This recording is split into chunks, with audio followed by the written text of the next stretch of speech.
네, 안녕하세요. 오늘은 코드 분석과 활용법에 대해서 소개를 해드리도록 하겠습니다.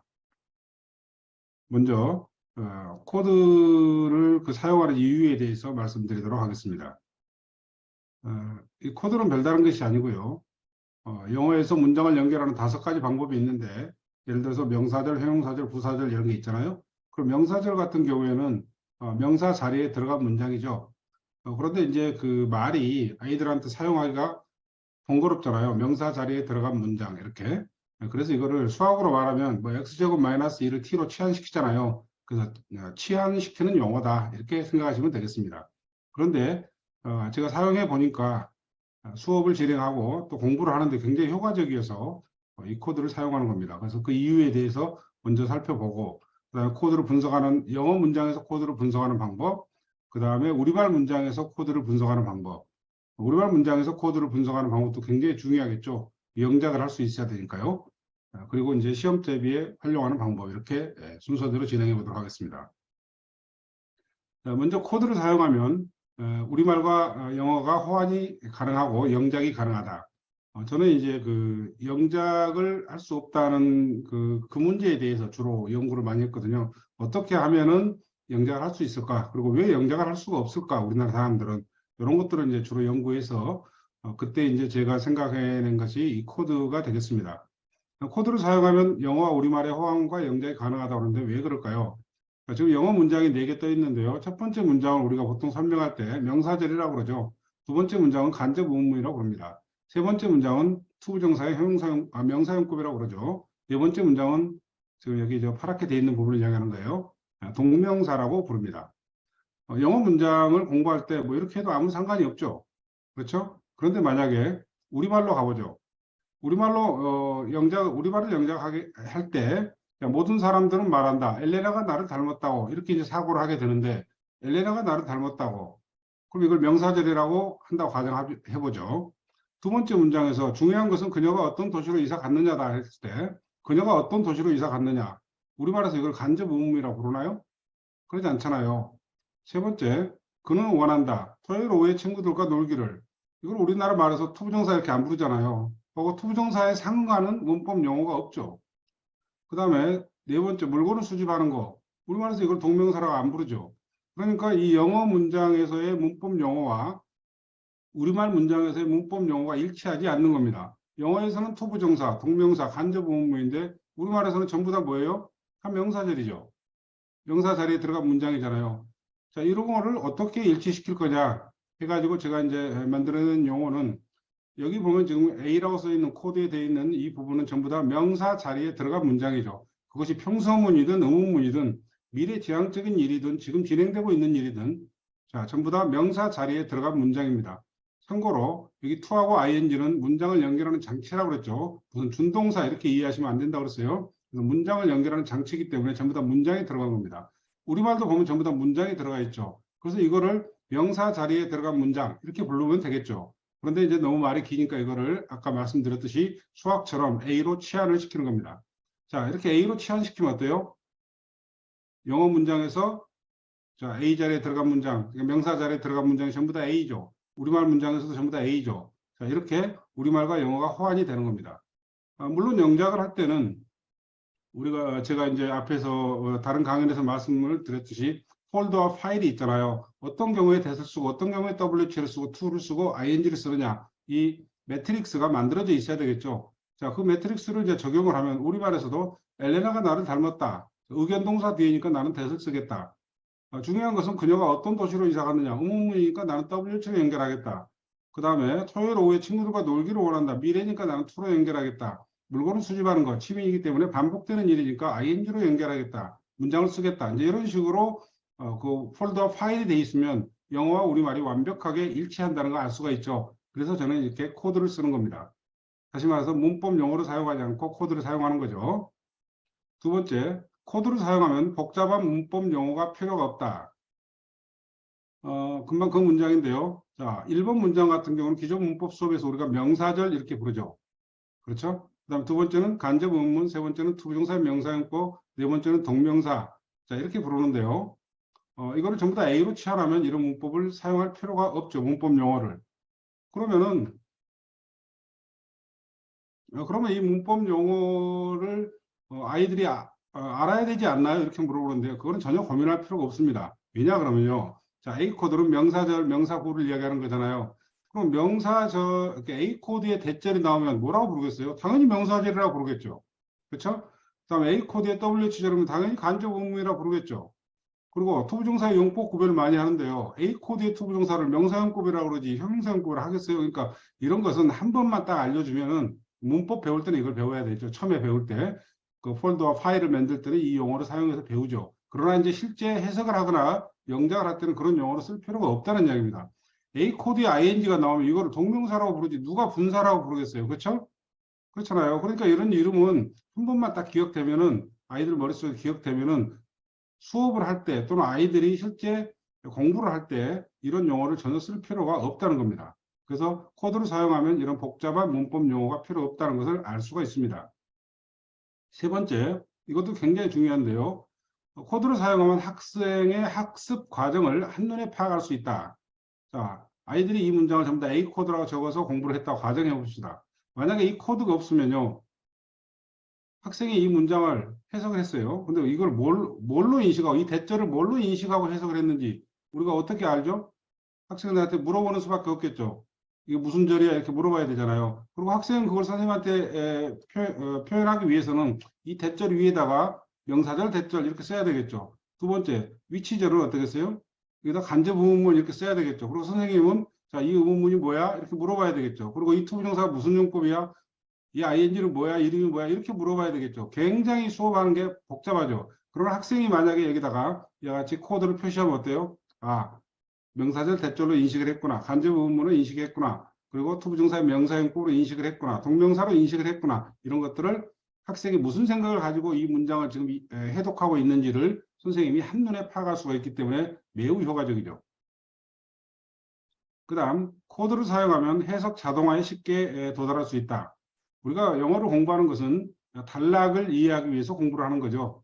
그렇죠? 커뮤니케이션. 그러니까 커뮤니케이션은 단락을 통해서 진행이 되는 거지 문장을 통해서 진행이 되는 게 아니죠. 그런데 그 단락을 이해하기 위해서는 단락 속에 들어있는 문장을 마치 우리말을 해석하듯이 자동적으로 해석을 해야 되는 겁니다. 이게 이제 최종 문장 학습의 목표가 되겠죠.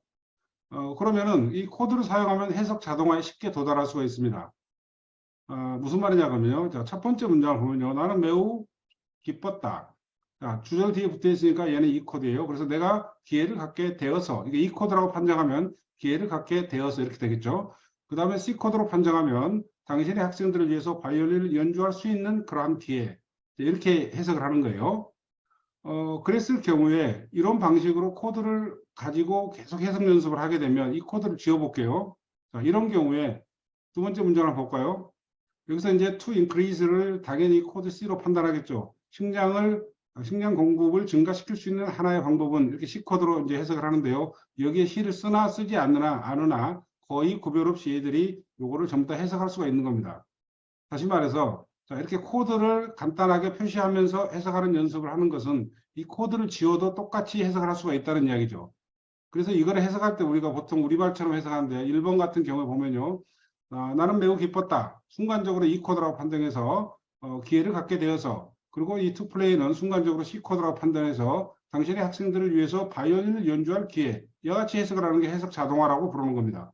그런데 이 코드를 사용하게 되면은 이 해석 자동화에 아주 쉽게 도달할 수 있다는 겁니다. 참고로 제가 써놓은 책 예측 복화를 보면은 이와 같은 방식으로 되어 있죠. 코드를 먼저 가지고 그 애들이 해석을 연습한 다음에 그 다음에 해석 자동화 훈련이라고 해서 코드를 지워버리고 이제 그 코드가 자동으로 이렇게 우리말처럼 머릿속에서 진행이 되는지 이 훈련을 시키는 게 예측 복화책이죠. 그래서 그와 같은 방식으로 해석 자동화에 도달을 하는 겁니다. 그러면 기존 수업 방식을 한번 볼까요? 문법 용어의 방해로 해석 자동화에 도달하기가 어렵다. 자, 무슨 말이냐 그러면요. 기존 문법 수업에서 이렇게 하죠. 나는 매우 기뻤다. 자, 얘들아 이거 무슨 절이야? 부사절 대절이지. 그러니까 감정의 원인으로 해석해봐. 이렇게 하죠. 그래서 내가 기회를 갖게 되어서 이게 해석이 처리가 됐죠. 그 다음 얘들아 이거 투부정사 무슨 용법이야? 이렇게 하는 거죠. 그래서 동격의 투부정사요. 이제 이런 식으로 문법 용어를 사용하죠. 두 번째 문장에서도 이 투부정사 to increase가 무슨 용법이야? 이렇게 물어보죠. 그러면 애들이 동격의 투부정사 이렇게 하고 뒤에 있는 투부정사는 무슨 용법이야? 그러면 보호자리니까 명사적 용법이에요. 지금 밑에 보면은요, 노란 글씨로 이렇게 써놨는데요. 위에 나와 있는 문법 용어를 다 써놓은 겁니다. 이 문법 용어를 이용해서 계속해서 수업을 진행을 하는 거예요. 자, 그랬을 경우에 코드 자동화가 될까요? 해석 자동화가 될까요? 보세요. 이 문장을 학생들이 공부한다면, 자, 나는 매우 기뻤다. 그러면 애들은 이거를 우리가 하는 것처럼 코드로 이렇게 판단해서, 감정의 원인으로 바로 처리하는 게 아니라, 이 대절이, 부사절이구나, 이렇게 하는 거예요. 그리고 이 뒤에 투부정사가 나오면 무조건, 이게 무슨 용법이지? 이걸 고민하게 되는 겁니다. 왜? 그런 방식으로 수업을 들었기 때문에 애들은 그런 방식으로 계속 적용을 하는 거예요. 그러니까 해석 자동화에 도달할 수가 없는 거예요. 근데 놀랍게도 고등학교 3학년들 같은 경우에도 고등학교 3학년 정도 되면은 이미 해석 자동화가 끝나 있는 상태에 돼야 됩니다. 왜냐? 이제는 그 수능 문제를 풀어야 단락을 독해를 해야 되잖아요. 그러니까 여기서 무슨 이게 부사절이고 이게 무슨 투부정사의 무슨 용법이냐 이런 걸 따지는 것은 고3 수업에서는 있어서는 안 되는 거죠. 자동화가 이미 돼 있어야 되는 겁니다. 그런데 실제로 선생님들이 EBS 수능 특강 이런 걸 강의하는 거 보면 학교 수업 그 책을 보면요. 전부 다 그렇게 돼 있어요. 부사절, 목적. 그 다음에 이거는 동격의 투부정사. 그 다음에 뭐 이거는 동격의 전치사 어부 플러스 동명사. 이것은 명사절, 대절. 전부 다 이렇게 표시돼 있어요. 그러니까 해석 자동화가 될 수가 없죠. 문법 분석을 하고 있는 겁니다. 그래서 코드를 사용했을 경우는 앞에서 보여드렸듯이 그 코드를 지워나 코드가 있으나 없으나 어때요? 거의 대동소이하잖아요. 그래서 바로바로 해석할 수 있는 자동화에 도달할 수 있는데 이런 문법 용어를 사용하게 되면 아이들의 해석을 오히려 방해한다. 이렇게 생각이 됩니다. 이와 같은 이유 때문에 저는 코드를 사용하는 겁니다. 네 번째로 코드를 사용하면 모방 영작을 할 수 있다. 이 모방 영작에 대해서 잠깐 또 설명을 드리면요. 영어를 잘하려면은 당연히 인풋을 많이 해야 됩니다. 그렇죠? 인풋이 완벽하게 들어가야 되는 겁니다. 물론 이제 이 인풋이라는 것은 그냥 무조건 많이 공부한다고 되는 건 아니잖아요. 그래서 제가 쓰는 표현으로 comparable input, 즉 우리말과 호환이 가능한 그런 인풋이 돼야 되는 겁니다. 그런데 최상의 인풋 방법은 뭐냐? 제가 뭐 지금까지 몇십 년 동안 계속 영어를 연구해 왔지만 제가 가장 좋은 모델이 인풋의 모델은 모방 영작과 청취 훈련으로 저는 생각을 하고 있습니다. 비교를 해볼까요? 자, 우리가 해석을 많이 하잖아요. 해석을 많이 하는데 해석을 하면은 우리 머릿속에 그 영어의 문장에 대한 정보가 문장 이론이 그 인풋이 될까요? 안 될까요? 당연히 안 되죠. 왜냐? 우리나라 고등학생들은 엄청나게 많은 지문들을 공부하죠. 근데 걔들이 전혀 말을 하거나 영작을 할 수가 없잖아요. 그래서 인풋이 안 됐다는 이야기입니다. 이거는 뭐 볼 것도 없죠. 제가 고등학교 때 공부했던 방식이 바로 이런 방식이 되겠네요. 두 번째, 필사라는 방식이 있어요. 인풋하는 방법. 이 필사는 통역대학원 같은 데서 하는 거죠. 이 필사는 뭐냐 그러면 저는 이제 대학교 때는 이 필사 방법을 사용했는데 영어 문장을 일부 또는 전체를 슬쩍 보고 한번 쫙 읽은 다음에 그대로 영어로 써보는 겁니다. 이것도 효과가 상당히 좋은데요. 제가 대학 때 이걸로 공부를 했었는데 문제는 별로 오래 기억이 되지 않습니다. 그리고 완벽한 문장 이론이 돼 있지 않는 이상은 이 필사는 별 의미가 없습니다. 그 다음에 제가 이제 그래서 그 답답해가지고 만든 게 모방 영작인데, 모방 영작은 영어 문장을 전부 다 우리말로 해석해놓고 해석한 문장을 외워서 쓰는 것이 아니라 영작 이론에 따라서, 물론 그 당시에는 이제 제가 영작 이론이 없었으니까 만들었지만, 이 호환 영작 이론에 따라서 그 영어 문장을 전부 다 영작을 해보는 거예요. 우리말 문장을 영작을 해보는 겁니다. 영작을 했더니 드디어 그 영어 실력이 쌓여가는 것이 이렇게 느껴졌어요. 그래서 이거를 뭐 수백 개 이렇게 단락들을 모방 영작을 하니까 이렇게 마치 몸에 근육이 막 불어나는 것처럼 굉장히 영어 실력이 이렇게 늘어나는 걸 느낄 수가 있었습니다. 그리고 모방 영작을 한 다음에 이제 청취 훈련을 하게 되면은 거의 영어가 완성이 되는데요. 청취를 이제 많이 공부하는데 이 청취는 모방 영작을 할 수 없으면 청취가 불가능한 겁니다. 그러니까 무슨 드라마나 이런 것들, 뭐 테드 원고나 연설문 이런 거 있잖아요.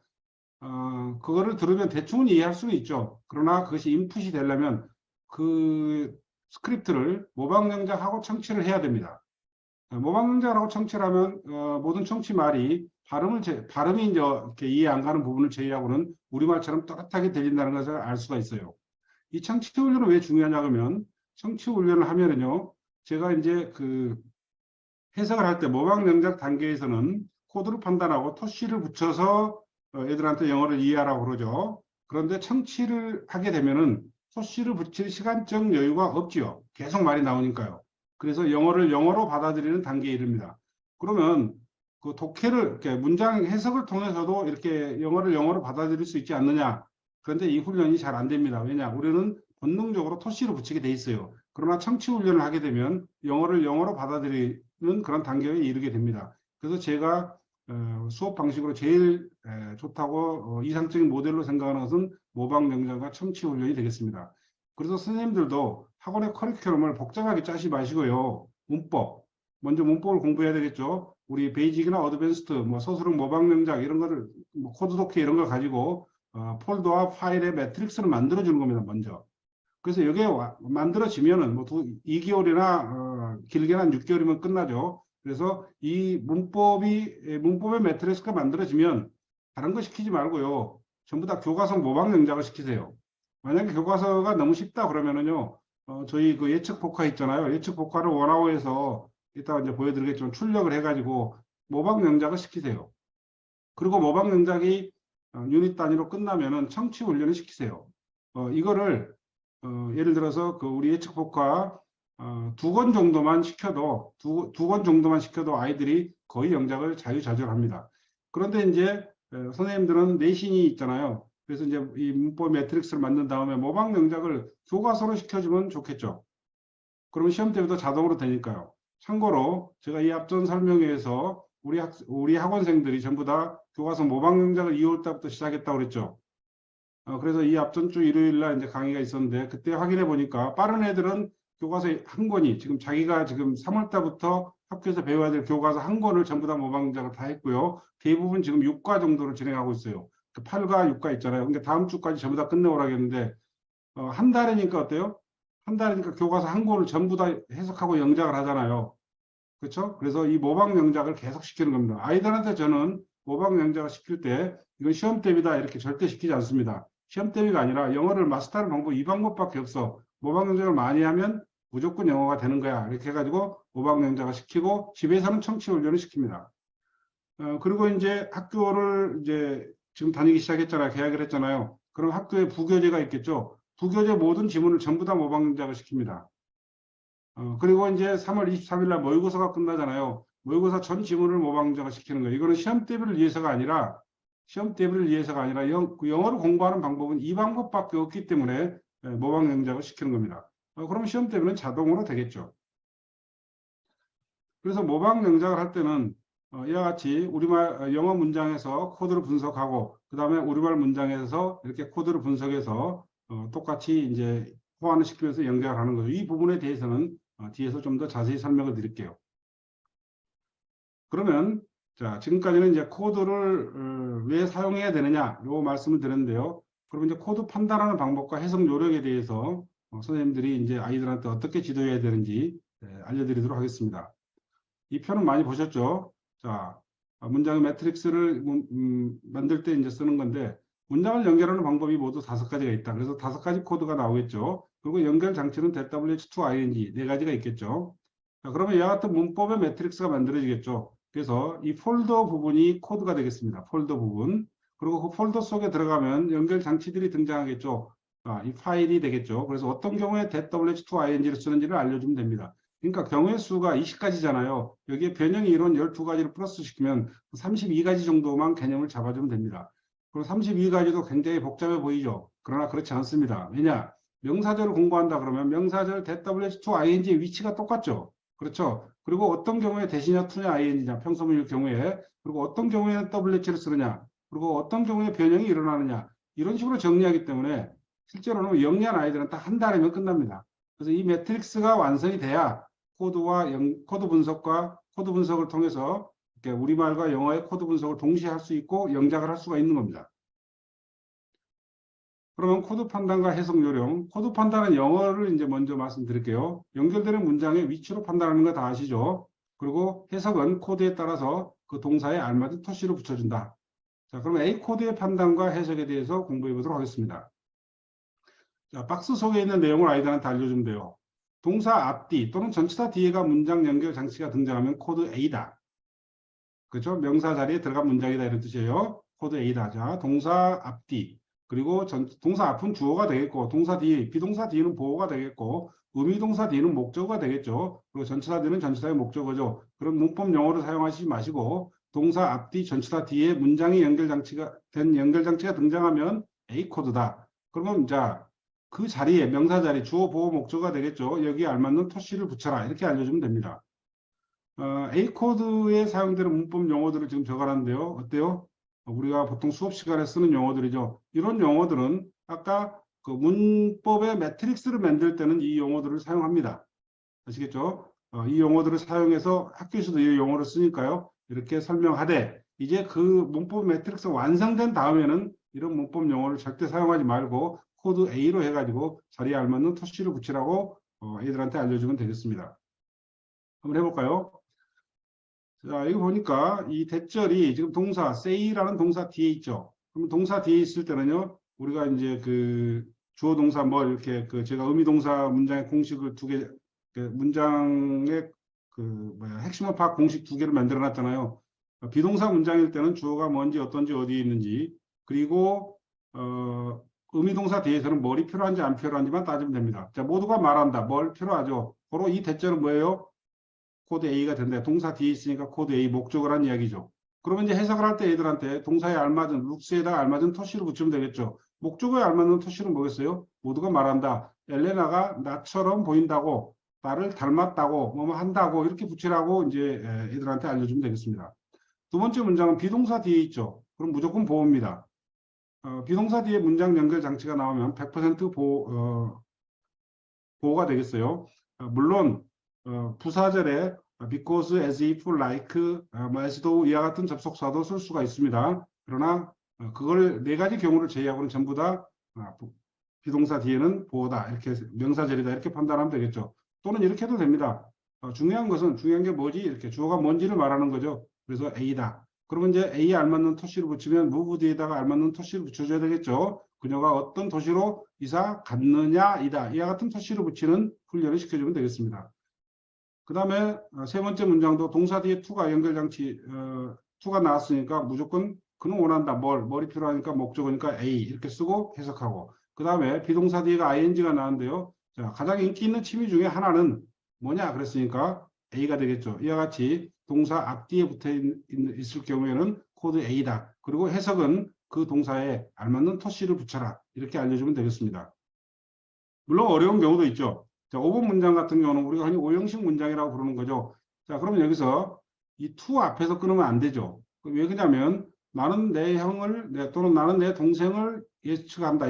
이게 말이 안 되잖아요. 시험에 합격한다. 말이 안 되는 겁니다. 그래서 이런 것들은 오형식 포삭제 문장이라는 거 알고 목적어 자리에 문장이 들어갔다는 변형 이론을 공부해야 되겠죠. 그래서 expect 뒤에서 딱 끊어가지고 나는 예상한다. 뭘 필요하니까 A. 내 동생이 그 시험에 합격하리라고 형이 시험에 합격하리라고 이와 같이 해석을 해주는 거죠. 그 다음 6번 같은 경우는 문장 연결 장치가 안 보이죠. 여기에 for가 삭제되고 on 앞에가 to be가 삭제됐다는 것을 알 수가 있죠. 그래서 우리는 생각한다. 그 숙녀가 영화 배우라고. 그러니까 오형식 문장에 공부를 하지 않으면 변형 이론을 공부하지 않으면 이런 코드는 분석할 수가 없는 거죠. 그러니까 해석을 할 수가 없는 겁니다. 참고로 오형식 문장은 영어의 명사절이 전체 코드 A가 5개 코드 중에서 약 46% 정도 씁니다. 그 중에서 약 42%가 오형식 문장이에요. 고등학교 문장 기준으로. 그러니까 한 4문장 지나가면 한 번씩 나오는 게 오형식 문장이라는 거죠. 그래서 그 변형 이론을 공부해야 여기다 코드를 표시할 수가 있겠죠.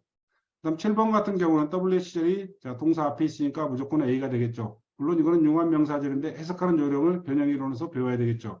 그다음 8번 같은 경우는 자, he is believed 뒤에가 투부정사가 나오는데 이건 뭐야? 이런 문제가 나오죠. 그래서 수동태 뒤에 투부정사가 나오면 분리된 주어니까 he하고 to be honest를 모아서 그가 정직하다고 믿어진다. 이렇게 해석해야 되겠죠. 그래서 여기다 코드 A를 쓸 수 있어야 됩니다.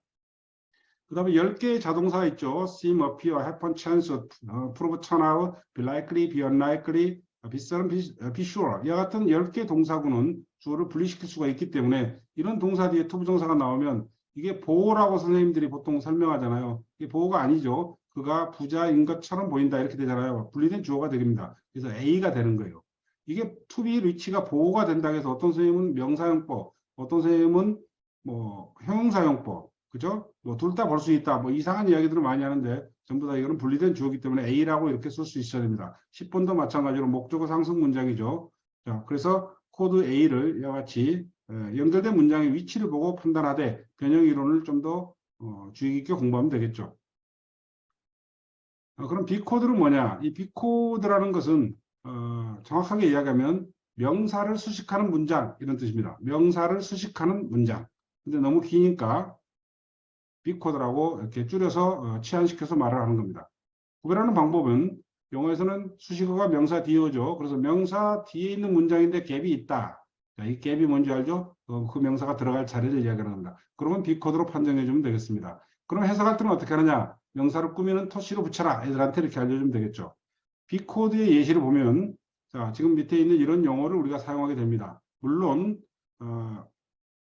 문법의 매트릭스를 만들 때는 당연히 이 용어들을 사용해서 만드는 겁니다. 근데 매트릭스가 완성이 되면 더 이상 이 용어를 사용하지 말고 그냥 B코드라고 애들한테 알려주면 되겠습니다. 자, 위치로 판단한다고 그랬죠. 코드를. 먼저 staying at hotel 이 문장이 어디에 붙어 있어요? 명사 뒤에 붙어 있죠. 명사 뒤에 붙어 있는데 자, 갭이 있죠. 손님이 머무는 거니까. 그러면 B라고 쓰고 해석을 할 때는 어떻게 한다고요? 명사를 수식하게 알맞는 토시를 이 동사에 붙여주면 됩니다. 그래서 우리는 유일한 손님이다. 그 호텔에서 머물고 있는 같이 이제 진행의 뜻을 넣어서 해석하면 되겠죠.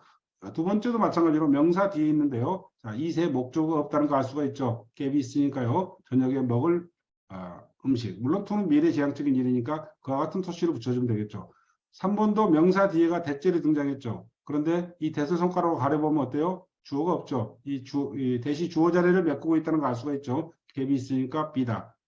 마찬가지로 스칼라도 소유격 자리에 신발이 들어가면 신발의 색깔이 노랗다 이런 이야기죠. 그래서 이렇게 갭이 명사 뒤에 갭이 있는 문장은 전부 다 B코드다. 그리고 앞에 있는 명사를 수식하기에 적절한 토시를 붙여라. 물론 이 ing는 진행의 뜻으로 또는 능동의 뜻으로 그다음에 to는 미래의 지향적인 뜻으로 당연히 그렇게 이제 문법의 매트릭스에서 공부를 하죠. 그래서 그 방식으로 토시를 붙여주면 되겠습니다. 그 다음에 이제 C코드는 뭐냐 그러면 정확하게 이야기하면 추상명사의 내용을 보충하는 말 이런 뜻이죠. 추상명사의 내용을 보충하는 문장 이런 뜻입니다. 말이 너무 길죠. 그래서 C코드로 치환을 시킨 겁니다.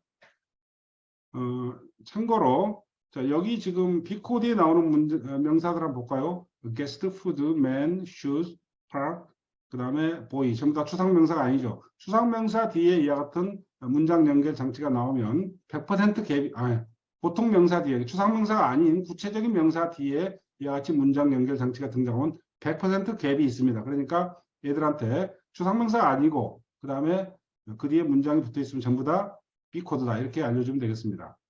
그런데 추상명사는 뒤에가 갭이 있을 수도 있고 없을 수도 있는 겁니다. 추상명사도 명사이기 때문에 수식을 받을 수가 있는 거죠. 그래서 갭이 있는 경우는 당연히 B코드고요. 갭이 없는 경우, 들어갈 자리가 없는 경우는 C코드가 되겠습니다. 그러면 이제 애들한테는 어떻게 하느냐. C코드로 판정이 되면 해석 요령, 추상명사의 내용을 보충 설명해봐. 보충 설명해라. 이와 같이 알려주면 되겠습니다. C코드에서 우리가 사용하는 문법 용어들은 이런 것들이 있죠. 이것은 문장의 매트릭스를 만들 때는 사용한다고 그랬습니다. 그러나 이 문장의 매트릭스가 폴더 파일이 완성이 되면 이제 이 말은 더 이상 사용하지 않습니다. 그리고 C코드라 하고 이와 같이 해석 요령만 알면 되겠습니다. 첫 번째 문장에 the fact라는 추상명사 뒤에가 대절이 등장했습니다. 대절을 쫙 읽어보니까 어때요? 완벽한 문장 구조를 띄고 있죠. 그럼 갭이 없죠. 팩트가 들어갈 자리를 갭이라 하는 겁니다. 갭이 없으니까 C코드라고 쓴 다음에 C코드라고 순간적으로 판정하면 해석은 어떻게 해야 되죠? 또 팩트의 내용을 보충 설명해봐. 이렇게 애들한테 이제 각인을 시켜야 되겠죠. 그래서 아무도 사실을 부인할 수 없다. 자, 사실의 내용을 보충 설명해봐. 그럼 어떻게 되겠어요? 정직이 최선의 방책이라는 사실, 이와 같이 방책이라는 이와 같은 그 말을 붙여야 보충 설명이 되는 거잖아요. 이런 훈련을 시키고 실제 독해할 때도 해석할 때도 그와 같이 하라고 알려주면 되겠습니다. 그 다음에 더 퀘스천 뒤에가 of WHJL이 등장했죠. 뒤에 문장을 읽어보니까 완벽한 문장 구조로서 퀘스천이 들어갈 자리가 없죠. 그럼 C 코드라 하고 그리고 이걸 가지고 이 퀘스천에 이 문제라는 퀘스천의 내용을 보충 설명하면 되겠죠. 그래서 우리가 그들에게 동의를 해야 되는지 말아야 되는지의 그런 문제는 중요하지 않아. 이와 같이 이렇게 추상명사의 내용을 보충 설명하는 어떤 그 추상명사에 비어있는 부분을 이렇게 채워 넣는 듯한 느낌으로 해석하는 훈련을 시켜주면 되겠습니다. 3번도 자, advantage라는 추상명사 뒤에가 of ing가 나왔죠. 이런 추상명사 뒤에 of ing는 100% C 코드이기 때문에 고민할 것 없이 C라고 쓰고 보충 설명을 해주면 되겠습니다. B 코드에서는 명사 뒤에가 ing가 나오지 of ing가 나오지 않잖아요. 그러니까 추상명사 뒤에 of ing는 100% C 코드다 이렇게 알려주고요. 이 advantage의 내용을 보충 설명하는 방식으로 해석을 시키면 되겠습니다. 4번도 way라는 추상명사 뒤에 to reach them이라는 문장 연결 장치가 등장했죠. 역시 way가 들어갈 자리가 없죠. 자, 목표를 세워라. 그리고 방법을 찾아라. 거기에 도달하는 방법. 도달은 사람이 하는 거지 방법이 하는 게 아니잖아요. 그래서 갭이 없으니까 C 코드다 이렇게 판정하면 되겠습니다. 그러면 완벽하게 문장이 해석되고 이 문장 구조가 완벽하게 이해가 되기 때문에 머릿속에 이게 인풋으로 저장이 되는 겁니다. 그 다음에 디코드의 판단과 해석. 이 디코드는요, 정확한 이름은 형용사 보충어가 되겠습니다. 형용사 보충어. 그런데 이거를 간단하게 디코더다 이렇게 부르는 거죠. 자, 형용사 보충어를 판단하는 요령. 형용사 뒤에서 갑자기 그 대상이 필요한 경우가 있습니다. 예를 들어서 나는 잘한다. 뭘? 이런 문제 생기잖아요. 그렇죠? 나는 달라. I'm different. 뭐하고 달라? 이와 같은 문제가 생기죠. I'm different 이걸로 해석이 안 되잖아요. 그렇죠? 그 다음에 뭐 I'm similar. 나는 비슷해. 내 취미는 비슷해. My hobby is similar. 그러면 뭐하고 비슷해? 이와 같이 형용사 뒤에서 뭘이 필요한 현상이 벌어지는 경우가 있습니다. 그렇죠? 자, 이런 경우에 이 형용사가 불완전하니까 이 형용사의 내용을 대상을 보충해 줘야 되겠죠. 자, 이런 경우에는 D라고 판단하면 되겠습니다. 자, 간단히 정리하면 형용사 뒤에서 뭘이 필요하면 D다. 그러면 해석은 어떻게 한다? 형용사의 대상을 보충하라. 이렇게 알려주면 되겠습니다. 보통 이거는 우리가 그 형용사 관용구나 수고로 외우는 거죠. be ashamed of ing, be ashamed of that 이런 거 있잖아요. be willing to, be liable to 이런 것들이 여기에 속하는 겁니다. 그래서 외울 때 외우더라도 이 이론을 알고 외우는 것과 그냥 외우는 건 전혀 다르죠. 한번 볼까요? 1번에서 kids are liable 이렇게 되어 있는데요. 아이들은 하기 쉽다. 비동사 뒤에 형용사가 나오면 원래는 의미가 전달이 돼야 되거든요. 근데 아이들은 하기 쉽다. 그럼 본능적으로 애들이 다 알아요. 뭘 하기 쉬워요? 이렇게 되겠죠. 이와 같이 형용사 뒤에서 뭘 이렇게 대상이 필요하면 D라고 쓰면 되겠습니다. 그리고 이 그 형용사의 해석하는 요령은 이 형용사의 내용을 그 대상을 보충해주는 방식으로 해석하면 되겠어요. 그러니까 어떻게 하냐면 아이들은 하기 쉽다. 뭘 그랬죠? 그러면 집에 머물고 과체중이 되기가 이렇게 이제 해석하면 딱 맞잖아요. 되기가 쉽다 이렇게 되니까. 그다음 두 번째는요. 아이들은 두려워한다. 자, 비동사 뒤에 형용사가 있으면 의미가 전달이 돼야 되죠. 예를 들어서 나는 잘생겼어. 자, 이 방은 뭐 너무 더워. 저 건물은 높아. 이렇게 말이 딱딱 떨어져야 되는데 아이들은 두려워해. 말이 안 떨어지죠. 뭘 두려워해요? 이와 같이 딱 시비가 걸리잖아요. 이게 D코드가 되는 겁니다. 그래서 이거는 구별하는 게 별로 어렵지 않습니다. 그래서 아이들은 두려워한다. 뭘? 그럼 D라고 쓴 다음에 해석은 어떻게 한다고? 두려움의 대상을 이렇게 보충 설명해 주면 되는 겁니다. 그래서 이 특별한 관심이 사라질까봐 이렇게 해석하면 제일 좋겠죠. 그렇죠? 하나 더 해볼까요? My father is capable 그랬어요. 우리 아빠는 할 수 있다. 할 능력이 있다. 뭘요? 이와 같은 문제가 딱 생기죠. 그럼 D라고 쓰고요. 자, 뭘 할 수 있는지 그 대상을 보충 설명하면 되겠죠. 그래서 그의 사업의 어려움을 해결할 수 있다. 해결하는 것을 이렇게 해석을 해주면 되겠습니다. 그 다음 이 코드는요. 문장 수식어, 즉 부사절을 이야기하는 겁니다. 그래서 이 부사절의 위치가 주절 앞뒤에가 있기 때문에 주절 앞뒤에 붙은 문장은 이 코드다 이렇게 판정하면 되고요. 부사절의 특징은 모든 접속사가 뜻이 있다는 거죠. 그래서 이 접속사의 뜻을, 의미를 토시로 연결해라 이렇게 하면 되겠어요. 자, 부사절의 종류는 접속사가 약 100여 가지 정도 되죠. 범주를 나누면은 시간, 이유, 조건, 양보, 그 다음에 방법, 범위, 장소, 비교 이렇게 일단 뜻이 있는 부사절의 접속사들은 8가지로 나눌 수가 있습니다. 그리고 부사절 대절 있잖아요. 이 대은 A 코드에서 B 코드까지의 대선 뜻이 없습니다. 그런데 이 부사절의 대선 뜻을 가지고 있어요. 그러니까 부사절의 대시 있는데 이제 우리가 보통 용법이라고 그러잖아요. 그런데 이 대시 정확한 뜻을 가지고 있는데 네 가지 뜻을 알려주고요. 부사절의 투부정사는 여러 가지 5가지 뜻이 있죠. 그 다음에 ing, 분사구문이라고 그러죠. 6가지 의미. 이런 것들을 이제 공부한 다음에 이 코드로 판정을 해주면 되겠습니다. 자, 그럼 부사절을 판정하는 요령을 볼까요? 이 문장을 보니까 비동사 뒤에 형용사가 있어요. 내 여동생은 매우 기뻤다. 의미가 완벽하게 전달이 되죠. 자, 그러면 뒤에 있는 이 투부정사는 주절 뒤에 붙어 있으니까 이 코드라고 쓰고요. 이 코드의 투부정사니까 5가지 해석 중에 하나를 골라야 되는데 여기가 힌트가 있죠. 기뻤다 그랬으니까 이거는 기쁨의 원인이 돼야 되겠죠. 그래서 1등상을 받아서 이렇게 해야겠죠. 두 번째 문장은요. 자, 집에서 스티브는 그의 숙제를 한다. 의미가 전달이 끝났죠. 그 다음에 뒤에가 ing가 나와 있는데요. 자, 이 ing는 주의 이렇게 써놨는데 명사 뒤에 ing니까 B코드 아니에요? 이렇게 물어볼 수가 있겠죠. 그러나 자, B코드면 주격 갭이 성립이 돼야 되겠는데 숙제가 음악을 듣는 게 아니잖아요. 그래서 이거는 서로 관계가 없다는 걸 알 수가 있죠. 그래서 이 listening to music은 주절 뒤에 붙어 있다. 주절 뒤에 붙어 있으니까 이 코드 ing의 6가지 해석 중에 하나를 고르면 되겠죠. 음악을 들으면서 이렇게 문맥에 맞춰서 해석을 해주면 되겠습니다. 3번도 그 소녀는 노래를 부르는 중이었다. 이 연결장치가 있죠. 자, 주절 뒤에 붙어 있으니까 이 코드가 되겠죠. 그러면 이 코드에서는 이 부사절의 접속사의 의미를 토시로 연결하니까 자기가 뭐 하면서 신발을 닦으면서 구두를 닦으면서 이와 같이 토시로 연결해주면 되겠습니다. 5번으로 바로 가볼게요.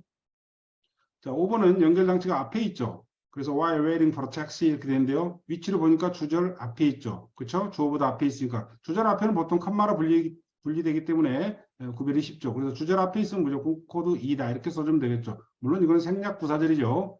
자, 그러면 이제 해석을 할 때는 이 접속사의 뜻을 집어넣어서 토시로 바꿔주면 되겠죠. 그래서 택시를 기다리는 동안 이렇게 해석해주면 되겠죠. 6번도 마찬가지로 WHEVER가 등장했는데요. 자, 이 문장이 어디까지 연결된가 보니까 이 어디까지 연결됐느냐 이렇게 파랗게 된 부분을 연결 장치의 세력 범위라고 합니다. 자, 세력 범위가 미팅까지죠. 왜요? 그 회의에 참석한다 이렇게 되니까 위치를 보니까 어때요? 주어보다 앞에 있죠. 주절 앞에 있죠. 그래서 이 코드라고 쓰고요. 자, EWH 에버의 그 뜻이 있죠. 뭐 많은 사람은 누구나 이렇게. 그래서 누가 뭐뭐 하더라도 이와 같이 뜻이 있죠. 그래서 누가 그 모임에 참석하더라도 이와 같이 접속사의 뜻을 토시로 변환해 주면은 완벽한 해석이 되겠습니다. 그럼 지금까지 설명한 내용을 요약해 보면 이렇게 되겠죠. 자, 코드를 판단해서 토시 연결하는 게 해석이 되겠는데요. 코드를 판단하는 요령, 자, 동사 앞뒤, 전치사 뒤에 있으면 A다. 그리고 해석은 명사 자리에 알맞는 토시를 붙여라. 이와 같이 이 박스 내용을 이제 공부를 하나하나 다 공부한 다음에 아이들한테 이 박스 내용을 딱 코팅해 가지고 이렇게 영어책에다 끼워갖고 다니라고 하면 되겠죠. 그래가지고 해석을 할 때 헷갈리면 이걸 보면서 이렇게 하면 되겠어요. 그러면 이제 이게 머릿속에 딱 세팅이 되면 해석은 자유자재로 이제 할 수 있는 단계로 코드 판단해서 해석할 수 있는 단계로 들어가는 거죠. 그러면 실전 문장의 코드 판단을 한번 해보죠. 지금까지는 이제 2문장만 쭉 연결되어 있었는데요. 자, 이 문장을 만약 해석한다면 지금 슬래시로 끊어놓은 부분들이 대개 우리가 해석하는 그런 의미 단위입니다. 독해의 그 의미 단위는 뭐 사람에 따라 다르겠지만 대략 이런 정도 호흡으로 이렇게 해석을 끊어가면서 해석을 하면 되겠어요. 첫 번째 문장을 볼까요? 매우 중요하다. 그 다음에 여기 연결장치가 등장했잖아요. 그럼 이 연결장치의 코드로 판단해야 되겠죠. 위치로 판단해야 되는 겁니다. 자, 이거는 지금 important 뒤에 있는 것처럼 보이지만 이시 그 자리를 차지하고 있으니까 얘들은 뭐예요? 가주어, 진주어, 즉 동사 앞에 있다 해서 A 코드로 판정해서 가난한 나라를 돕는 것은 이렇게 중요하다. 매우 중요하다. 딱 A 코드니까 주어라는 거 알고 주어에 알맞는 토시를 붙이겠죠. 가난한 나라를 돕는 것은 이렇게 해야겠죠. 그러나 그것은 간단하지 않다. 우리는 자, 돈이나 식량을 직접 이렇게 줘야만 한다. 지진이나 홍수와 같은 그런 비상사태에 처한 가난한 사람들에게 여기까지는 두 번째 문장은 연결장치가 없으니까 통과하면 되겠죠. 하지만 덜 이렇게 위중하지 않는 덜 위중한 그러한 상황에서는 자, 이제 여기에 providing food라는 또 연결장치가 등장했죠. 그럼 코드로 판단하면 어떻게 되겠어요? can 앞에 있죠. 동사 앞에 있으니까 코드 A다 이렇게 판단하고 토시를 붙여주면 되겠죠. 얘들이 이렇게 실제로 수업을 하게끔 해야 된다는 이야기입니다. 해석을 하게끔 해야 된다는 이야기예요. 그래서 식량을 공급하는 것은 그 다음 can make people depend on 이렇게 돼 있잖아요. 여기에 지금 코드가 연결되어 있습니다. 왜냐하면 코드를 파악하지 않으면 해석이 안 되죠. 식량을 공급하는 것은 사람을 만들 수 있다. 의존적인 사람을. 이게 이상하잖아요. 그래서 명사 형용사는 포트비 삭제 오형식 문장이라는 거 알고 여기에 코드 A를 표시할 수 있어야 됩니다. 그래서 사람을 의존적으로 만들 수 있다. 이렇게 해석하면 되겠죠. 그 다음에 문장에서 if라는 연결장치가 등장했으니까 세력 범위로 가보면 어디까지예요? 컨트리까지죠. 자, 그러면 주절 앞에 있죠. 그래서 이 코드라고 쓰고 만약 선진국이 가난한 나라에게 식량을 공급하면 그 다음에 그 지역의 농부들은 자, will find it difficult. 이 문장을 해석하려면 역시 명사, 형용사가 등장했으니까 포투비 삭제 오형식 문장이라는 거 알고 A라고 쓸 수 있어야 됩니다. 그래서 그 지역 농부들은 이거는 가주어기 때문에요. 보통 학교에서는 가목조라고 하는데 이게 가주어예요. 그래서 이시 어렵다는 것을 알게 될 것이다. 이렇게 되겠죠. 그럼 가주어니까 뒤에가 진주어가 나오겠죠. 이 투의 코드를 또 판단해야 되겠죠. 자, 주어니까 진주어니까요. 식량을 생산하는 것이 어렵다는 것을 알게 될 것이다. 이렇게 되겠죠. 그리고 여기 to sell이라는 연결 장치가 있잖아요. 얘는 명사 뒤에 있으니까 B코드가 되겠죠. 그래서 판매할 식량을 생산하는 것이 어렵다는 것을 알게 될 것이다. 이렇게 해석이 되겠죠. 그 다음에 우리는 도와야 된다. 그 다음에 이제 가난한 사람들 다음에 투부정사가 등장했잖아요. 역시 포삭제 문장. A코드라는 걸 알아야 이 문장을 해석할 수 있겠죠. 우리는 도울 필요가 있다. 가난한 사람들이 스스로 돈을 벌도록. 그리고 O와 뒤에 있는 to는 병렬 관계니까요. 이 poor people에 걸리는 거죠. 그래서 가난한 사람들이 또 자신의 식량을 생산하도록 도와야 된다 이런 얘기죠. 그 다음 문장에 가면 just giving, ing가 또 나왔죠. 그럼 이거 연결 장치를 세력 범위가 여기까지니까 자 주절 앞, 이제 동사 앞에 있죠. 그래서 A 코드라고 판단해서 동사에 알맞는 토시를 붙이면 되겠죠. 그래서 단순히 돈이나 식량을 그들에게 주는 것은 좋은 생각이 아니다. 그 다음 우리는 방법을 찾아야만 한다. 자, 방법 뒤에가 이제 부정사가 등장했죠. 그러면 이게 뭐예요? 코드로 판단해야 되는데 추상명사 뒤에 있는데 들어갈 자리가 없죠. 그래서 C 코드로 판정해서 그리고 그 help 뒤에 보니까 명사, 동사, 원형 이렇게 나왔죠. 포트 삭제, 오형식 문장이라고 하고 여기다 A라 표시할 수 있어야 되겠죠.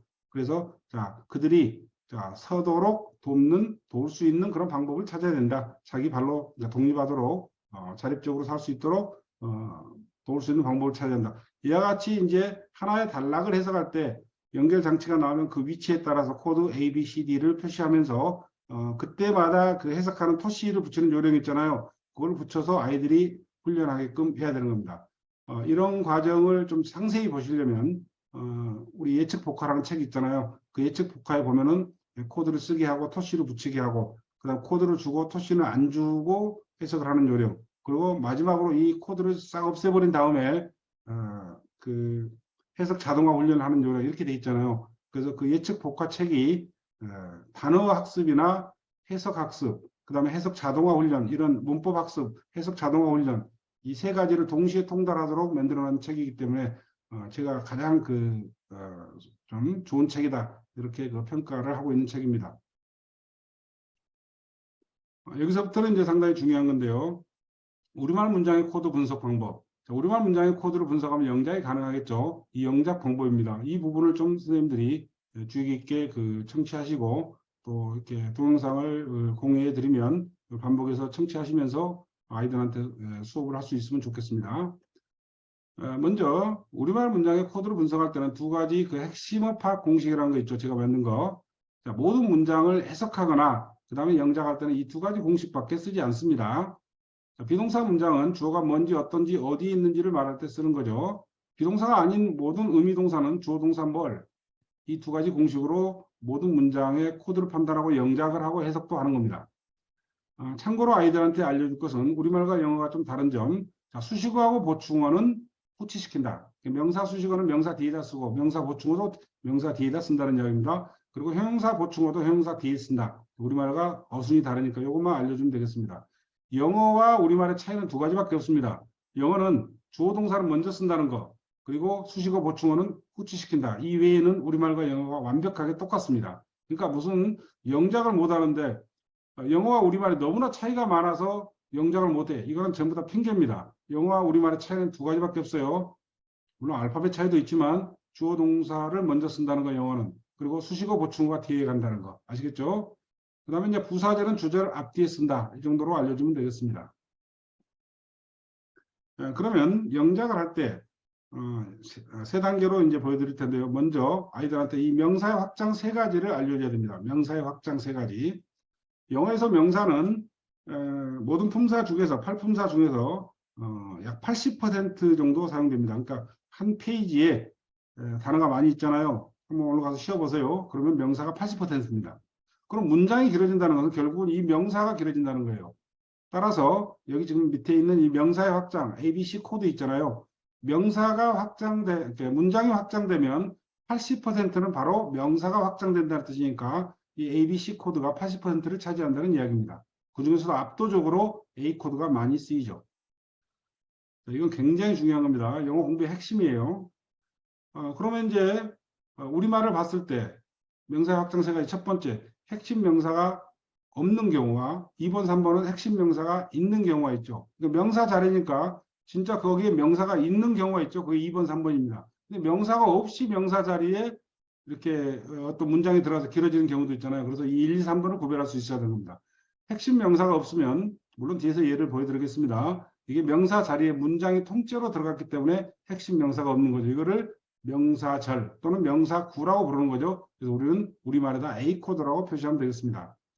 그 다음 핵심 명사가 있는 경우에는 이제 어떤 경우가 B고 C냐 이걸 알아야 되겠죠. 자, 그래서 명사를 꾸며주는 경우는 B, 이때는 갭이 있는 거죠.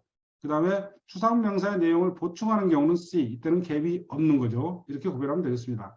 볼까요? 먼저 주어 자리만 가지고 한번 해보도록 하겠습니다. 1번 문장에서 주어를 찾아보세요. 다 같이 한번. 뭐가 주어예요? 그가 그 테니스 시합을 이긴 것은 이게 주어죠. 그렇죠? 여기 핵심 명사가 있나요? 없나요? 없죠. 문장이 통째로 들어갔다는 걸 알 수가 있죠. 두 번째 문장의 주어는 뭐예요? 방에서 울고 있는 아기가 주어죠. 방에서 울고 있는 아기. 여기는 핵심 명사가 있나요? 없나요? 있죠. 아기가 주어인데 아기가 늘어난 거죠.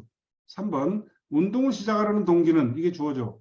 여기 핵심 명사가 있나요? 없나요? 있죠. 동기가 주어죠. 그런데 운동을 시작하려는 문장이 붙어가지고 확장이 된 거죠. 그래서 명사의 확장은 이와 같이 세 가지 경우가 있는 겁니다. 아시겠죠?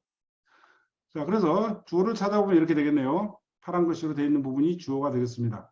전부 다 주어가 확장이 되어 있죠. 자, 확장이라는 것은 뭐냐 그러면요.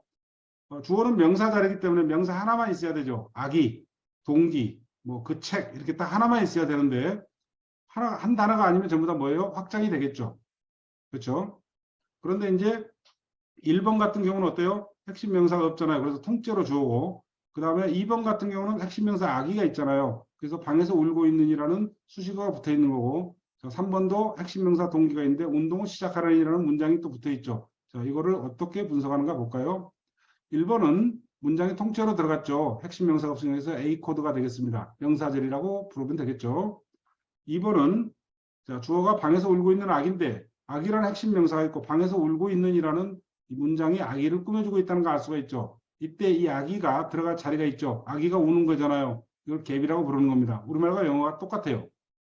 영어에서는 이 갭을 관계 대명사나 관계 부사로 채워주는 거고 우리말에서는 채워주지 않을 뿐이죠. 물론 영어에서 to나 ing는 갭을 채우지 않죠. 그래서 to나 ing는 우리말과 똑같은 겁니다.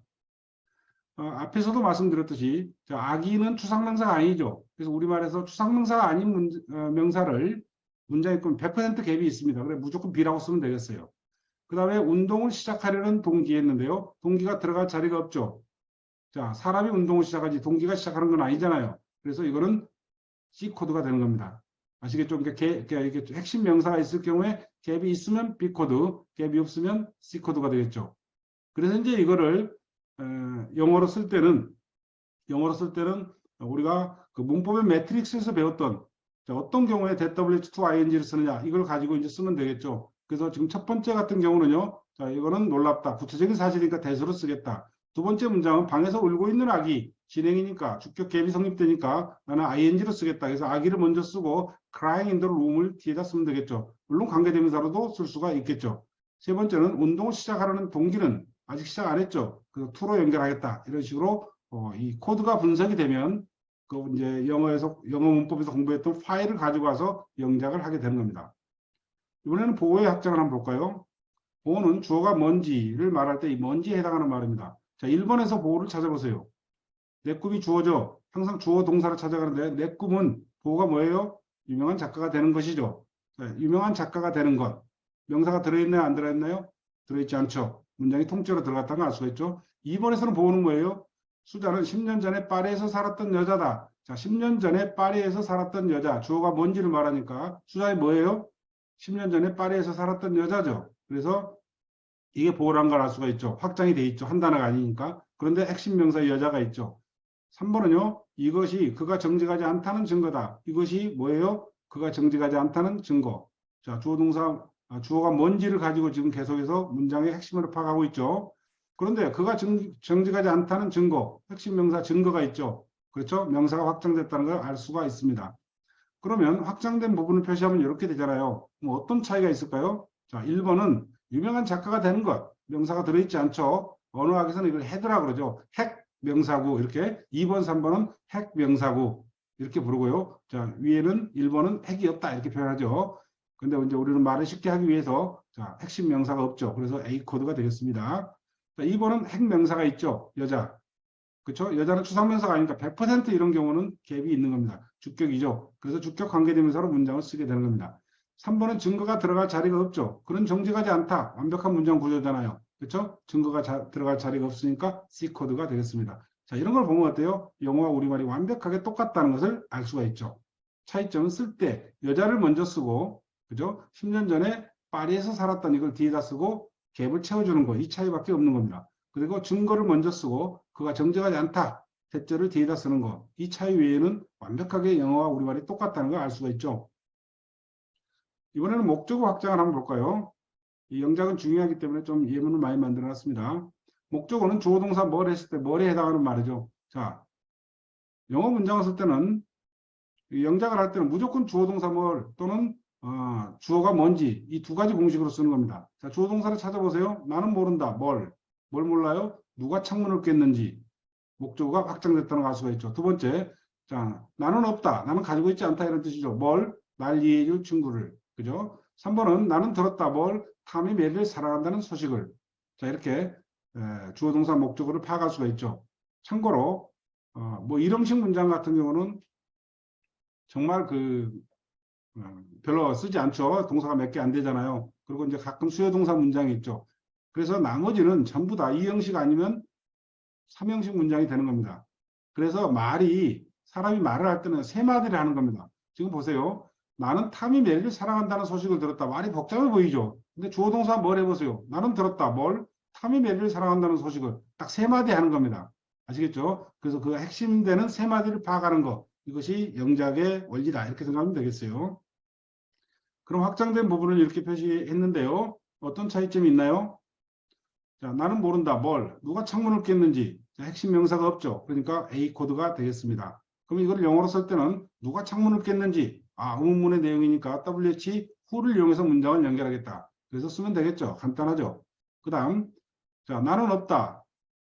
나는 가지고 있지 않다죠. 우리말로는 없다지만 나는 가지고 있지 않다. 뭘? 나를 이해해 줄 친구가 딱 세 마디죠. 그런데 세 마디에서 목적어 자리가 지금 확장이 된 거예요. 그럼 어떻게 확장됐냐를 보면 되겠죠. 그렇죠? 자, 그래서 나를 이해해 줄 친구로 꾸며주고 있고 이 친구는 추상명사가 아니니까 100% 갭이 있는 겁니다. 주격 갭이죠. 그래서 B로 써주면 되겠죠. 그리고 주격 갭이고 이해해 줄 미래의 뜻이니까 to로 문장을 연결할 수 있다. 이거는 문법 매트릭스에서 공부를 하는 거죠. 그 다음에 나는 들었다. 뭘? 탐이 메리를 사랑한다는 소식을. 역시 세 마디죠. 그런데 확장이 돼 있어요. 목적어가 길잖아요. 그렇죠? 그래서 어떻게 길어졌나 봤더니 소식이라는 핵심 명사가 있죠. 자, 그런데 탐이 메리를 사랑한다. 소식이 들어갈 자리가 없는 완벽한 문장 구조죠. 그래서 이게 뭐가 되겠어요? C 코드가 되겠습니다. 명사 보충어가 되는 거죠. 그렇죠? 자, 역시 영어와 우리말이 똑같다는 것을 알 수가 있습니다. 지금까지는 명사의 확장 세 가지를 공부했습니다. 이게 이제 그 문장의 확장에서 가장 중요한 거고요. 그 다음에 이제 형용사의 확장이라는 게 있습니다.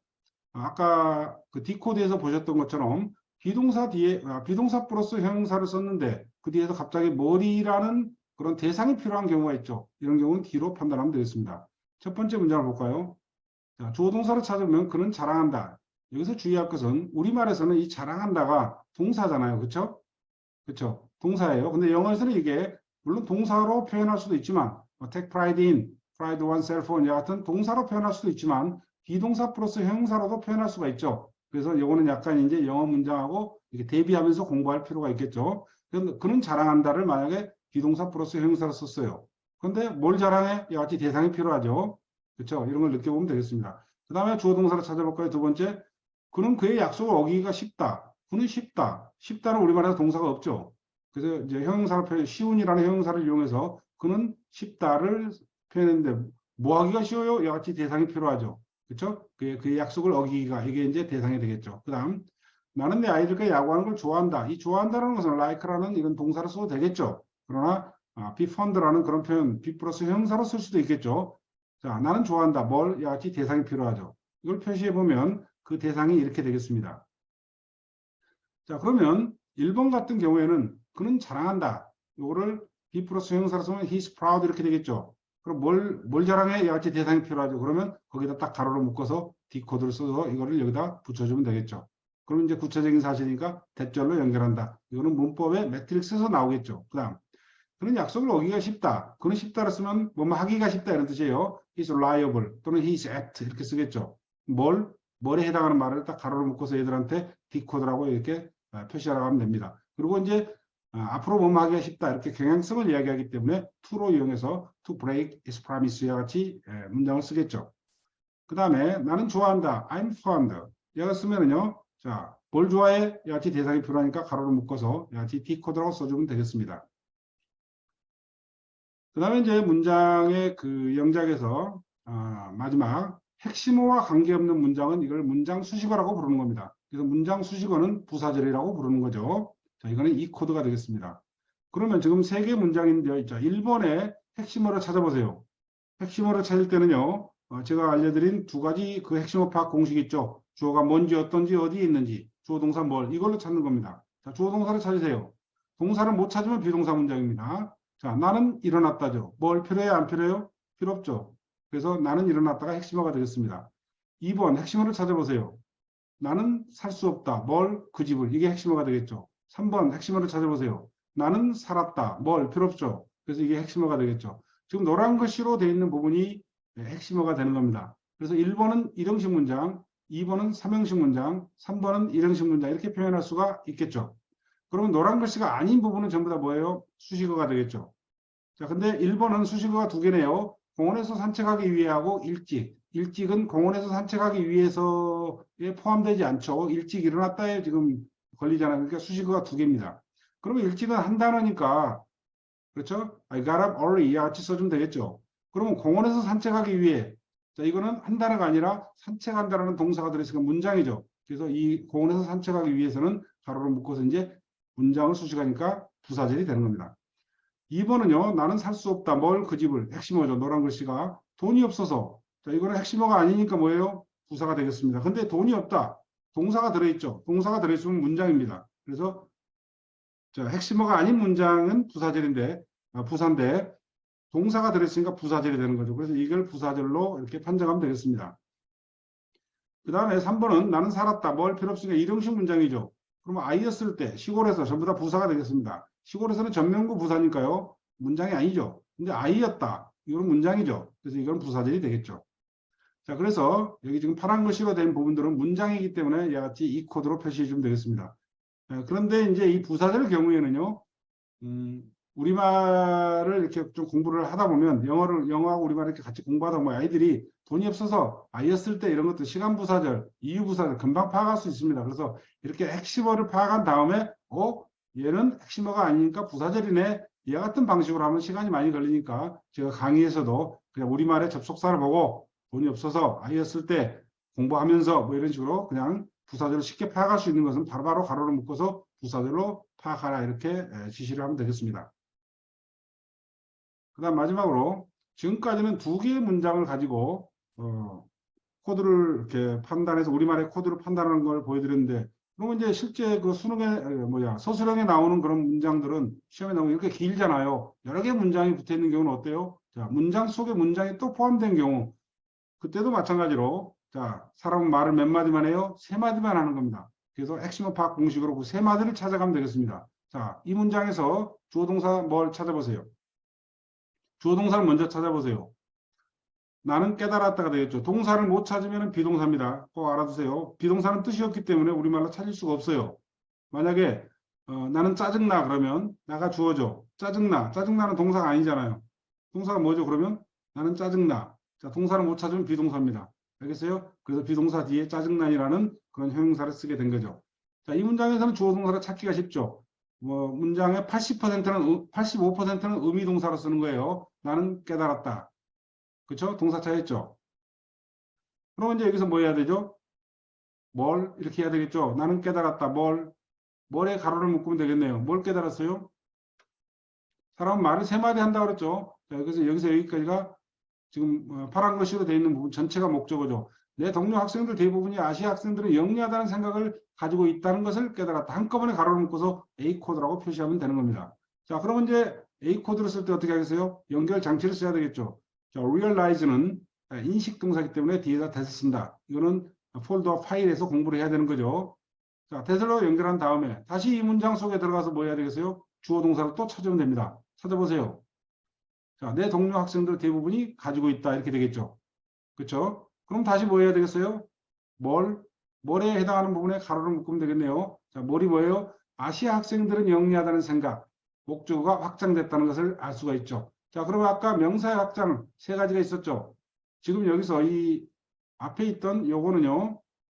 내 동료 학생들 대부분이 아시아 학생들은 영리하다는 생각을 가지고 있다는 거. 이건 핵심 명사가 없죠. 그렇죠? 그래서 A 코드가 된 겁니다. 근데 이번에 내 동료 학생들 대부분 가지고 있다. 뭘? 아시아 학생들은 영리하다는 생각을. 자, 핵심 명사가 있죠. 생각이 들어갈 자리가 그런데 없죠. C 코드라고 판정하고 써주면 되겠네요. 그러면 이제 영어와 우리말의 차이가 뭐라고 그랬습니까? 수식어나 보충어는 그 명사 뒤로 간다고 했으니까 생각을 먼저 쓰고 아시아 학생들은 영리하다를 뒤에다 배치한다. 이런 사고가 전개가 되면 되겠죠. 그러면 이제 아시아 학생들은 영리하다를 이 뒤에다 써야 되는데 이제 뭘 해야 되죠? 연결 장치를 써야 되겠죠. 그렇죠? 자, 아시아 학생들은 영리하다. 구체적인 사실이니까 대수로 문장을 연결하면 되겠네요. 자, 대수 쓴 다음에 다시 이 문장을 쓰면 되겠죠? 아시아 학생들은 영리하다. 주어 동사를 찾아보세요. 아시아 학생들이 주어인데 영리하다.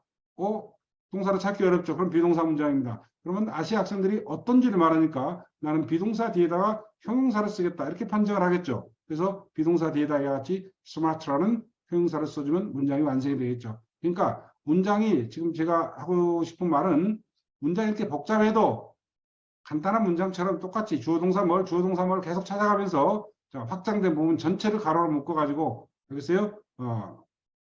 코드를 판단해 가면서 글을 쓰면 된다는 뜻입니다. 여기까지 코드 판단과 그다음 우리말과 영어에서 코드 판단하는 요령 그리고 왜 코드로 공부하는 게 효율적인가, 효과적인가 이런 것들을 말씀을 드렸습니다. 그 다음에 이제 모방 장작을 활용해서 이제 시험 대비를 하는 그런 그 방법을 설명할 텐데요. 이 시험 대비 방법, 구체적인 방법은 시간이 많이 걸리니까 이 앞전에 그 시험 대비 세미나 영상이 있습니다. 그거를 참조해 주시면 되겠습니다. 그러면 이제 원어를 이용해서 이 시험 대비하는 방법만 좀 더 설명을 해드리도록 하겠습니다.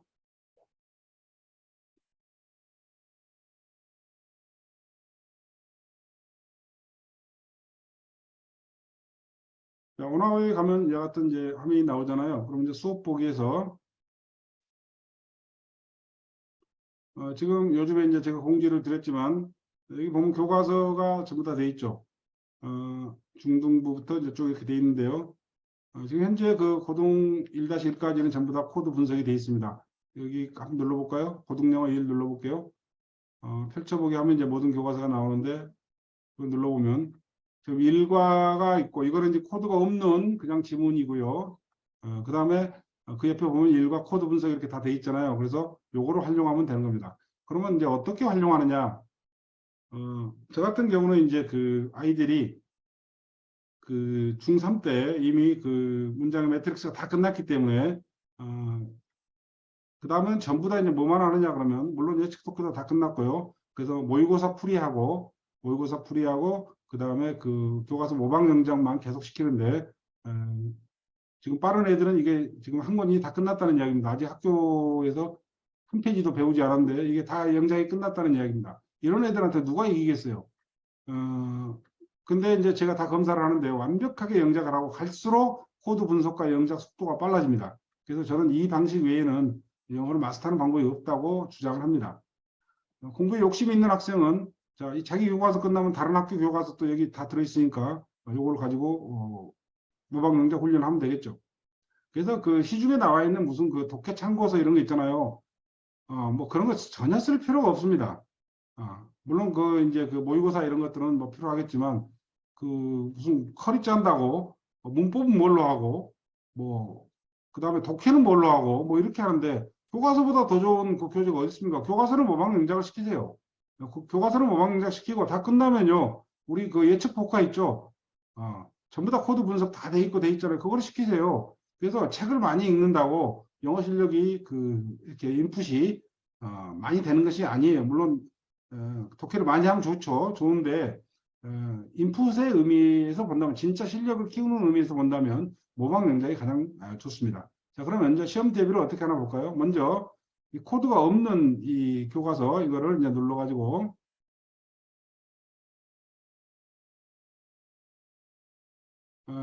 코드가 없는 교과서를 누르면 이와 같은 화면이 나오겠죠. 그 제일 먼저 인쇄하기를 누릅니다. 제가 실제로 애들한테 이제 해주는 방식이에요. 여기서 이제 단어 학습을 시켜도 되고 안 시켜도 됩니다. 왜냐하면 단어는 이 모방문자 과정 속에서 외우는 게 제일 좋습니다. 그래서 여기서 단어를 눌러가지고 단어가 119개로 되어 있는데요. 이거를 전부 다 먼저 외우고 한다? 공부가 재미가 없습니다. 그렇게 하지 말고요. 자, 먼저 문장을 누르세요. 그리고 여기가 그 단 옵션 설정인데 1단으로 하고요. 길게 나와야 되니까. 그 여기를 보면요. 문장과 해석이 있잖아요. 이게 이제 방법이 두 가지가 있는데 먼저 오리지널 방법으로 해볼게요. 자, 문장을 누르시고 그 다음에 여기 객관식 부분을 주관식으로 누르세요. 밑줄이 나오게 하려고 하는 겁니다. 그리고 이렇게 누르면 이와 같은 나오는데 추가를 누르면 되겠죠. 자, 그럼 이와 같은 지문이 나옵니다. 모습이 나옵니다. 요거를 인쇄를 하는 겁니다. 전부 끝까지 인쇄를 하고요. 그 다음에 인쇄하면 수정하기 가서 없애고 그 다음에 이제 이번에는 해석을 눌러요. 그리고 해석이 여기 나오죠. 이렇게 나오잖아요. 그래서 요거를 이제 인쇄하기 눌러서 인쇄를 해서 요거를 이제 그 학생들한테 영어 지문과 우리말 지문을 주는 겁니다. 그러면 이제 만약에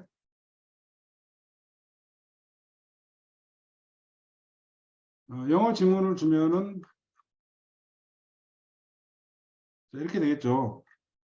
그러면 이거를 이제 그 문장 단위로 공부를 하는 게 아니라 한 5문장 또는 10문장 단위 또는 이 한 페이지 단위로 우리 학생들은 한 페이지로 하거든요. 한 페이지 단위. 왜 이렇게 짧은 것도 있잖아요. 분석할 가치가 없는 것들도 있잖아요. 그래서 보통 저는 한 페이지 단위로 하는데 선생님들도 뭐 이렇게 원칙을 정하시면 되겠죠. 5문장 단위로 할지 그 다음에 한 페이지 단위로 할지. 그럼 여기에 이제 그 영어 문장이 나오잖아요. 그러면 이제 코드가 없는 것은 금방금방 해석을 쓰면 되겠죠. 그리고 여기 보면 이제 코드가 나오겠죠. 여기 뭐 이런 코드에다가 ABCD 분석하면서 해석을 직독직해 방식으로 해석을 시키는 겁니다. 번역을 시키는 게 아니라 해석 있죠.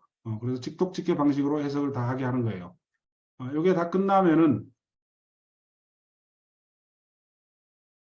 이게 다 끝나면 이제 저는 그 선생님들이 직접 검사해줘도 좋지만 선생님들도 이 모든 교과서를 학생이 만약에 뭐 50명이다 교과서가 막 7가지다 그러면 일일이 다 그 코드 분석을 하기 힘들잖아요. 그래서 제가 이걸 다 넣어놓은 거예요. 그 다음에 이제 어떻게 하느냐 학생들한테 요걸 인쇄해서 주지 말고요. 이 수업하기 화면을 누르면 이게 나오잖아요. 자, 요 화면을 보면서 여기 지금 코드 B, E 이렇게 돼 있죠. 요걸 보면서 얘들 스스로 이렇게 그 채점을 하게 하면 되는 겁니다. 이 코드가 이렇게 나오잖아요. 제가 다 분석해 놨으니까 요걸 보면서 이렇게 학생 스스로 채점을 하게 하는 거죠. 그리고 자기가 틀린 경우 있잖아요. 여기를 만약에 자기는 뭐 B라고 썼는데 얘가 A잖아요. 지금 가주 진주 공유이죠. 그래서 A라고 쓴 A인데 B라고 썼다. 그러면 이제 학생이 이게 가주 진주구나 해가지고 인식을 하면 물어보지 않겠죠. 그다음 without 다음에 자 beware of it 이렇게 있는데 학생이 여기다가 만약에 뭐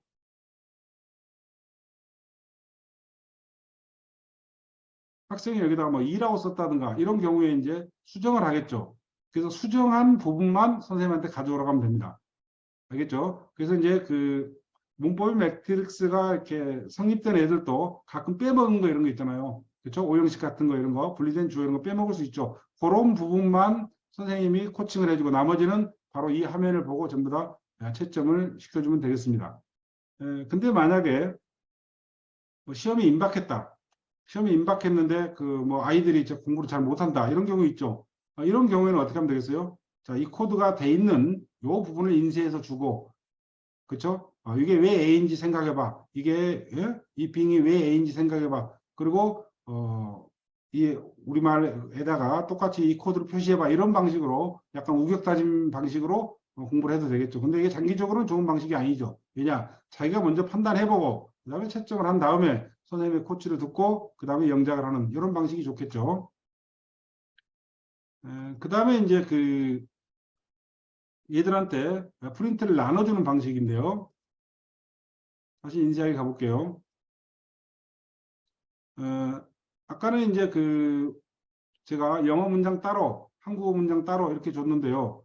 이런 경우도 있습니다. 만약에 지금 그 소수로 모방 영작이나 이런 식으로 해가지고 그 약간 성급하게 이렇게 단기간에 코드가 이렇게 코드 분석을 공부하는 애들은 아무래도 서투르겠죠.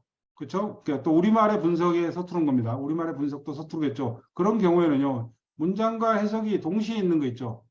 그렇죠? 문장과 해석이 동시에 있는 거를 요걸 나눠주는 겁니다.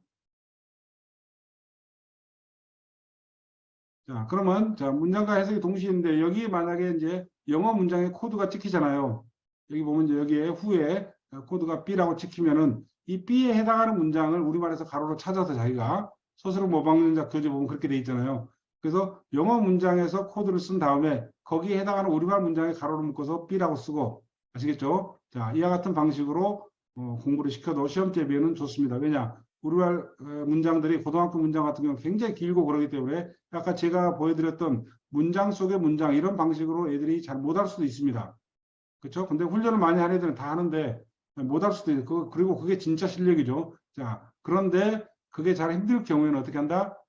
여기에 그 영어 문장에다가 영어 문장은 연결 장치가 딱 나오기 때문에 코드 분석이 쉬워요. 그래서 그걸 표시하고 그 문장에 해당하는 우리말 부분에다가 가로로 묶어서 이렇게 표시해서 영작을 해봐라. 이런 식으로 훈련을 해도 되겠습니다. 그래서 저 같은 경우는 평상시에 그냥 학원에서 매날 하는 게 애들이 학원에 와서 하는 게 바로 이 모방 영작입니다. 물론 시험 때도 이제 모방 영작을 시키는데 대략 3번에서 5번 정도 시켜요.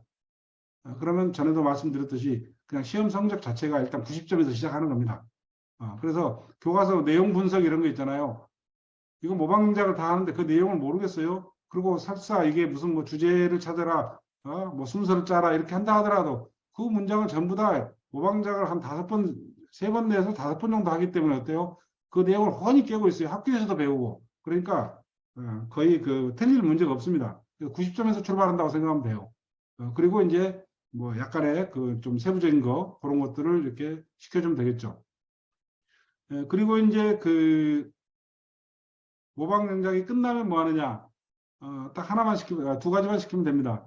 여기 보면 어순비열이라고 있죠. 자, 이 어순비열 하, 중, 상이 있는데요.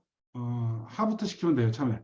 하부터. 이제 하는 그 빈칸이 좀 이렇게 작고, 상은 다 빈칸으로 되어 있는 거 있죠. 그래서 이 어순비열을 눌러서 이걸 전부 다 그 훈련을 시키는데, 100점 기준으로 한 3번 정도 시켜주면 됩니다. 그리고 물론 클릭 실수로 한두 개 틀려도 그냥 통과시키면 되겠죠. 요거 시킨 다음에 빈칸 써보기는 시키지 말고요. 이거는 타이핑 킬하면 너무 힘드니까 그냥 모방 영상하게 시키지 마시고 어순 비열이 끝나면 시험 대비 하는 방법입니다. 모방 영상 한 다음에 어순 비열이 끝나면 여기에 그 그래머 AI라고 있잖아요. 자, 요거를 시키면 되겠습니다.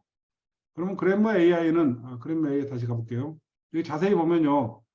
전체 선택 이렇게 되는데 여기 전치사 부분에 가로로 물어보겠다는 뜻입니다. 그다음 관사, 그다음 명사절, 형용사절, 부사절. 여기서 명사절, 이렇게 보면요.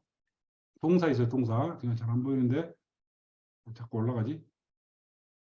동사 있잖아요. 이 동사 부분에 문장의 동사는 물론 ing, 투부정사, 과거분사 이런 게 있잖아요. 이것도 이 동사 부분에서 다 물어봅니다. 그리고 이제 명사절, 형용사절, 부사절. 기존 문법에서는 이런 것밖에 없으니까요. 자, 이 정도만 테스트해도 됩니다. C코드, D코드는 거의 시험에 잘 출제를 안 해요. 그러니까 이 정도만 테스트하면 되겠어요. 이 부분이 빈칸으로 돼 있기 때문에 이것만 훈련을 시켜주면 되겠습니다. 그러면 이제 그 여기서 모방 영작하고 어순 배열 끝나고 그 다음에 이 그래머 AI 끝나면 이제 모든 시험 준비가 끝난 상태예요. 그러면 이제 기출 문제만 풀어보면 되겠습니다. 참고로 이제 인쇄를 할 때 문장으로 가세요. 선생님들이 이제 그 무슨 저 이그젠4에 보면 뭐 이렇게 50% 빈칸 뭐 이런 거 있잖아요. 그런 거 하고 싶으면 여기서 이렇게 해주면 됩니다. 여기서 0% 있죠. 이거를 조절해서 뭐 50% 선택. 주관식으로 해볼게요. 추가 그러면 이제 이렇게 나오잖아요. 이런 식으로 좀 공부 못한 애들은 이런 식으로 주고 영작을 시켜도 되겠죠. 그러나 이제 제가 바라는 것은 이런 식의 영작보다는 그냥 바로 영작을 시키는 게 좋습니다. 제가 시켜보면은 전부 다 애들이 할 수 있습니다. 그래서 그 이그젠포에 나오는 그런 빈칸 뭐 20%, 70% 이런 거 있잖아요. 그런 거 시킬 필요가 없다는 뜻입니다. 하고 싶으면 여기서 하면 돼요. 아시겠죠? 그리고 이제 영작도 만약에 그 애들이 힘들어하면 어, 얘들이 힘들어하면 여기에 그 해석이 있잖아요. 이것도 마찬가지로 퍼센티지를 이렇게 정해서 해줄 수도 있고요. 이걸로 그 훈련을 시키면 되겠습니다.